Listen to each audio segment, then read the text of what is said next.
Hello, everybody, and welcome again to another episode of Teaching with Inquiry Live. My name is Patty, and I am the teacher blogger behind Madly Learning. And I am a split grade 4-5 teacher who focuses a lot in my classroom on inquiry learning. And I'm hoping every week that I can come to you and break down some of the walls and make teaching with inquiry in your classroom a little bit easier. I have to say, sorry, I'm a little late tonight. We had a little bit of a delay with the kids getting them down to sleep. Some days are more difficult than others, if you know what I mean. Sometimes those kids are just not predictable.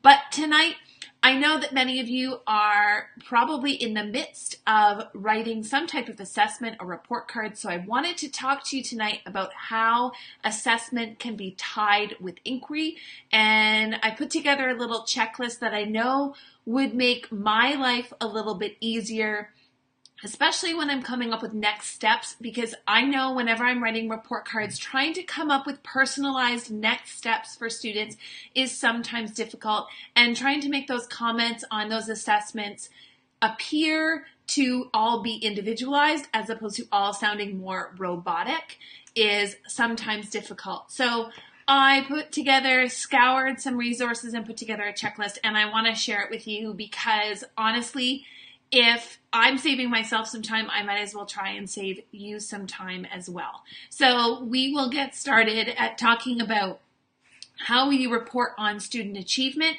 with inquiry-based learning. So thank you very much for joining me and taking that time away from writing those report cards. I know that many of you are busy doing that today.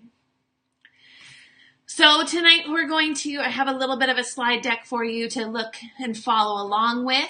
So when we're looking at inquiry skills, the skills that students are demonstrating that we are looking for in our classrooms are that their ability to reflect on their learning, they're communicating, evaluating, and analyzing. They're also questioning and inquiring. Of course, that one should definitely be there. So to know the difference between assessment and evaluation, and I know that for many of you this is a review, but I always find that sometimes I get so clouded in my head thinking about how is assessment different from evaluation. So I thought I would throw that in there just to kind of give us a frame of reference for today and what we're talking about. So if you think of your curriculum standards, you think of assessment is teaching and assessing all of those specific skills, those skills that your students need in order to be successful. So you're looking at specific expectations and you're assessing each one of those. So when we're teaching, we are going to be teaching all of those specific expectations, and we're going to be almost running through a little checklist in our heads, or as we're watching and observing through conversations, observations, and products. We want to make sure that we hit on all of those specific expectations. However, the flip side is when you're talking about evaluation and you're beginning to evaluate the student's effectiveness in assigning grades on, say, a report card or a progress report and determining how well they're progressing, then it turns into evaluation, where you are evaluating them not necessarily on the specific expectations, but on the collective and those overall ideas and themes that are being studied. And you're kind of combining all those specific expectations and evaluating them not on the specifics, but on the overall expectations. So there are 4 different assessment categories that we can look at, and inquiry ties really well into all of them. So if you've been watching a lot of my videos, you are probably already doing all 4 of these things because inquiry relates to all 4 of these categories very, very nicely.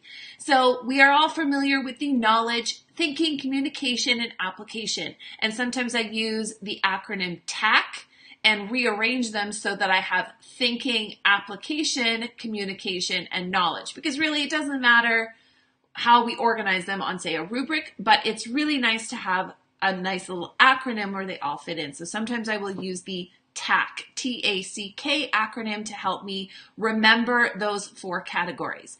So for knowledge and understanding, you're looking at the understanding of that specific knowledge, those basic learning skills that we talked about a few weeks ago about why we want to why I think it was actually last week, why we want to teach students those knowledge and understanding categories and skills before they can go ahead and dig deeper into that. They have to have that background knowledge put into place before they can dig deeper into inquiry and start solving problems, communicating, and applying what they've learned to make a plan of action. So thinking, you're looking at both critical and creative thinking. And communication, it's where they're communicating with yourself, with others. And we talked a lot in September about different types of communication. So really focusing on how the students are communicating, and remember being inquiry that it's student-centered, understanding and being open to a variety of communication strategies so that all of your students are not communicating their understanding in all of the same way, that we are differentiating and being really open to allowing our students to creatively communicate their learning to us. And again, application is a key point to the last stage of inquiry. After they've done their research and they've understood a problem, it's making that plan of action and developing perhaps a solution to a problem that is being encountered based on the topic that they're studying. That works really well for science. In social studies, sometimes it's about taking a historical event and applying it to today's learning context and how that history has shaped today. So I know if you're definitely teaching grade 6, looking at the interconnectedness of the world and NAFTA right now is a great looking at a historical perspective about how Canada interacts with the world and applying it to what's currently happening today.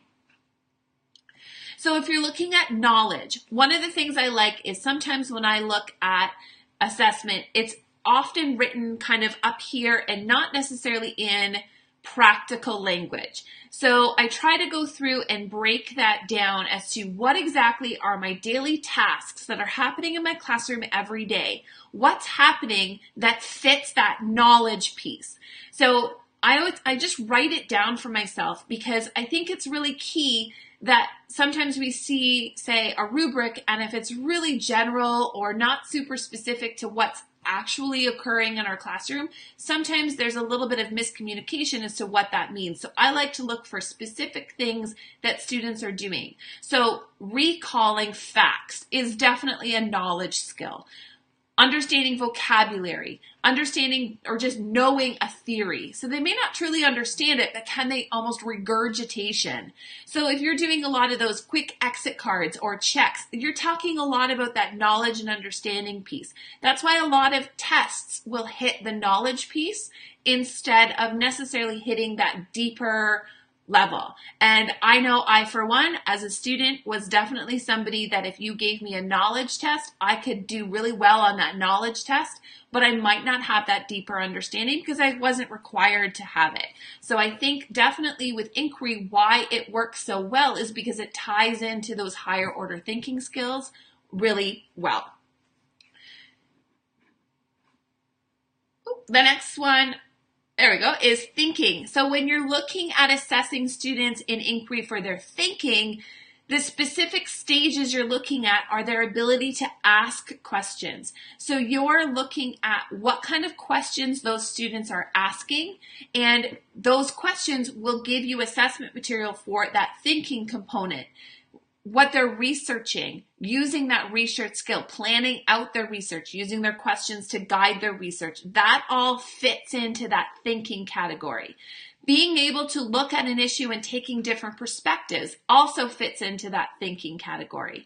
Making meaning and understanding, using their schema to help understand new contexts relating to old context, that involves both thinking as well as ties both into application. Sorting different pieces of information to determine and evaluate whether or not a piece of research fits appropriately with what you're talking about also ties really well into thinking. Now, these are a lot of things that you're probably already doing in class, but I just find it really helpful to be able to say, what are those specific tasks that are happening and how do they tie to those 4 levels and categories of achievement? So we also look at organizing your ideas and thinking really critically. This is especially true in the Google age. Now, my 90 plus-year-old grandfather, every time we get together, so we got together over Thanksgiving, always asks me about the state of education and what students are doing. And he always wonders why we're doing things the way we're doing it. And the new math is always something he talks about.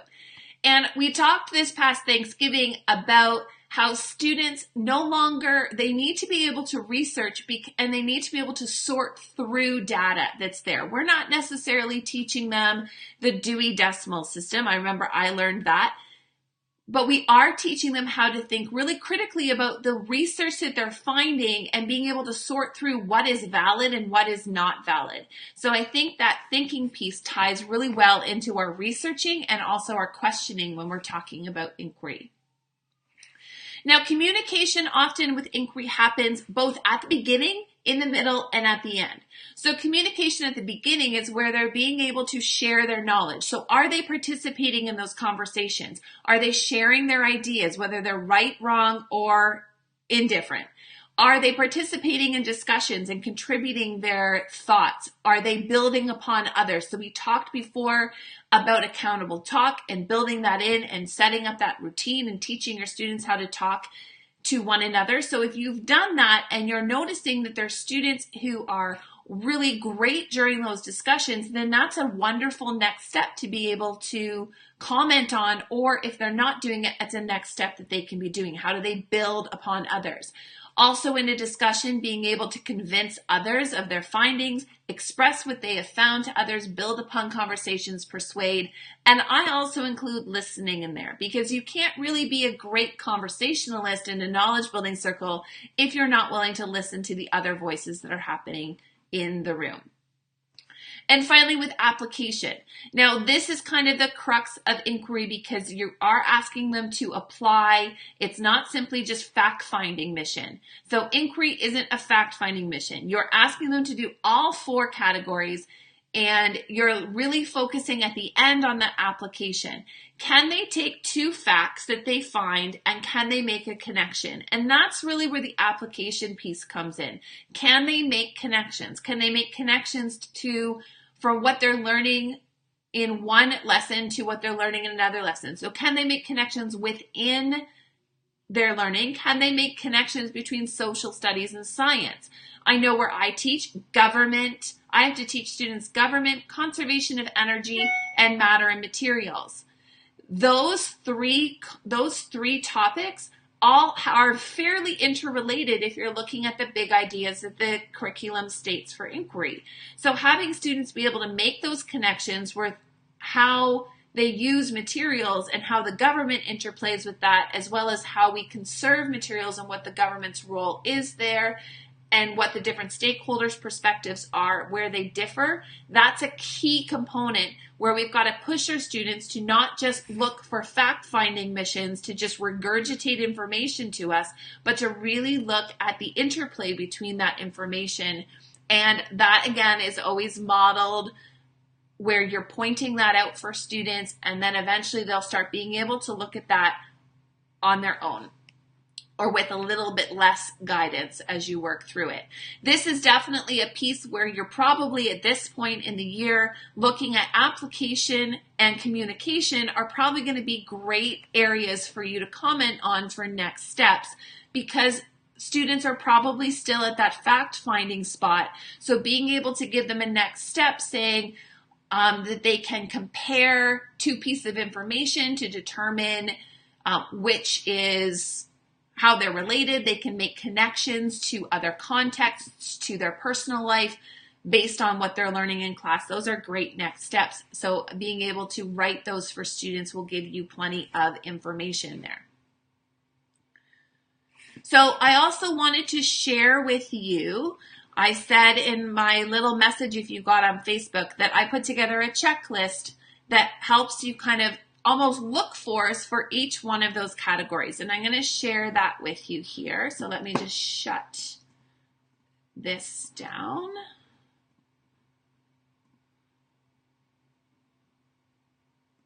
Okay, here we go. So in this, and I'll zoom into it here if I can somehow get, here we go. So when you have knowledge and understanding, so I will zoom in here to the knowledge section. I find it really helpful if I've got a checklist. So if I'm going through and I have this and I just kind of put it by my desk and I'm looking, or I have it when I'm writing my reports, I can sort of think of that student and I can go through this checklist and say, okay, what is something that they are doing really well? What is an area of need? So are they recalling basic facts? So I can just simply either check it off for real life, or I can just check it off in my head to kind of look for different things. So these are almost the look fors. You can also use this perhaps to make rubrics or assessment criteria for students to make sure that you've got a variety, that you've got a nice balance between the knowledge, thinking, communication, and application pieces. So you can have the recalling of basic facts, listing facts found in research, classifying and sorting information into categories, identifying key ideas. All of those areas would be great opportunities for you to look at where your students are strong and where they need to go. So you can use this actually for a variety of, you can even use this for teaching, looking at what kind of skills do your students need, because these are all related to inquiry. The reliability of research. So I would just go through this and have them understand the different ways, and then I could simply just put it, and I put it in language that I can understand. So when I'm making next steps, I could say, Madeline's next step is she should try to make connections between what we're learning in government and what we'll be learning next in energy conservation, and relate that to her home and school experiences. Now that's probably a really bad example of a next step, but my brain's a little fried. So I think you'll probably have a much better example than I am giving you right now of how you can use this, but I'm already thinking of how this can be very helpful for me, because I'm constantly having papers and never know where I have another next step. So that, I thought that that would be helpful for you. So I am hoping that you find that useful. Now, just as I switch here, if you have any questions about how to evaluate inquiry, just drop them in the comments there. And then I have another tip that if you don't know about this tip, it's going to save you tons of time in writing your learning skills. So here's my super, it's not really secret, but here's my tip. There is a program, and by the way, I am not by any stretch of the imagination paid to promote this. So this is my free tip to you. This is what I use. There is a program called Student Evaluator, and I believe it's about $20-something, and you can go in and it will help you write your learning skills. It will generate comments based on a rubric that you fill out on each one of your students, and it will generate individual unique comments that you can go in and simply tweak. This has been an absolute lifesaver for me when I am writing my reports. It will generate unique comments for each student that you've got each time you write their report card. So if you're writing 3 reports a year, it will generate 3 different things. Now, this is specifically for Ontario teachers. I don't believe that they've got other provinces or different areas ready, but this has saved me hours and hours of time crafting those learning skills. Now, there's still students where I will be crafting their learning skills individually, and I will be writing and rewriting and rewriting. We all know we've got those students where we rewrite those comments over and over and over again, because we just have to find the most politically correct way to say the things that we need to be able to say without saying what we really want to say. I think you get what I mean. Those ones I do write by hand. But for the ones that you've got really great students and you're finding that your comments are like robot comments, by like comment number 10, I would highly recommend Student Evaluator, because it saved me hours. And I've got 3 little kids at home, and I don't have time to be spending hours and hours on learning skills. So I would highly recommend for you to check out Student Evaluator. And that is, by all means, oh yes, Nadia, you use it too. I don't, and don't feel guilty. Like you have to be writing them all individually. You still have to go in and add little personalized things in there, but it gives you at the very minimum a framework to write. And the amount of writing that we have to write for those report cards is crazy. I don't know if you've ever seen, I had a student that transferred into my school from Alberta, and I looked at the record, and the report cards did not have nearly as much writing as I was writing for my report cards. There was checklists, people, checklists. They checked a box and it populated a comment. And I was like, oh, I want to go teach in Alberta. Now, they could be a lot harder, but they didn't appear to be as much writing as Ontario report cards. So save yourself some time, get the tip. And I'm hoping that the checklist that I made for you tonight will help you at least to kind of give you some areas and also to make sure that you are balanced between making sure that you're balanced between all four of those categories, because you do need to try to make sure that your program is not all knowledge or all application or all communication or all thinking, that you want to have a variety of assessment opportunities. And I find that I'm a checklist person. So I find that having a checklist of actual things that are happening in my classroom that fit each one of those categories is a helpful tool. So that is all for me tonight. I'm just going to read Kathy's comment here. I compare the use of SE to the use of other jobs like psychologists. It's not all created each time. No, it's not. There's general thing. And even if you're an elementary teacher compared to a high school teacher, you're still doing more writing than high school teachers. So if you can save yourself, I think I saved myself 10 hours of work, 10 hours that I got to spend with my kids is so worth it. And they're better comments that I could write, because by the 10th comment, all of my report card comments sound the same anyways. So what I'm going to do is with that checklist, I want to make sure that each one of you gets it. So I am going to, as soon as I get off, I'm going to go put the cranky baby, who's now again awake, probably hasn't slept at all. I'm going to go put him back to bed because he's not sleeping still. And then I'm going to jump back on and I'm going to put the link so that you can get that checklist. So there is going to be a bit of a delay before you get that checklist from me, but I will have it for you before the night is out, because I want to make sure that if it saves you time, if it helps, then that is fantastic. So that is this week's episode of Teaching Live with Inquiry with Madly Learning. And if you have liked this video, please head on over to www.madlylearning.com to check out the blog content that will be associated with tonight's video. And I will also have all of those slide images for you as well, so that you can check those out. And there will also be on the blog post, as well as on this video link, in about an hour, there will be the link for you to get tonight's checklist for you. So, and if you want to discover more about inquiry in the junior grades, please, if you haven't already, which I think most of you have, is join our inquiry group at link.madlylearning.com/inquiry group.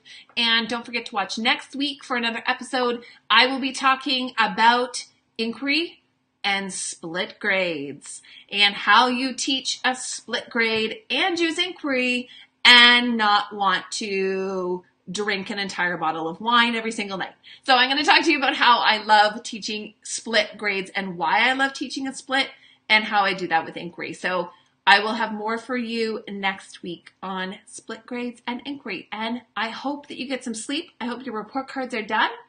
And I hope that you have a wonderful, wonderful week. And I will see you next week. Bye, everybody.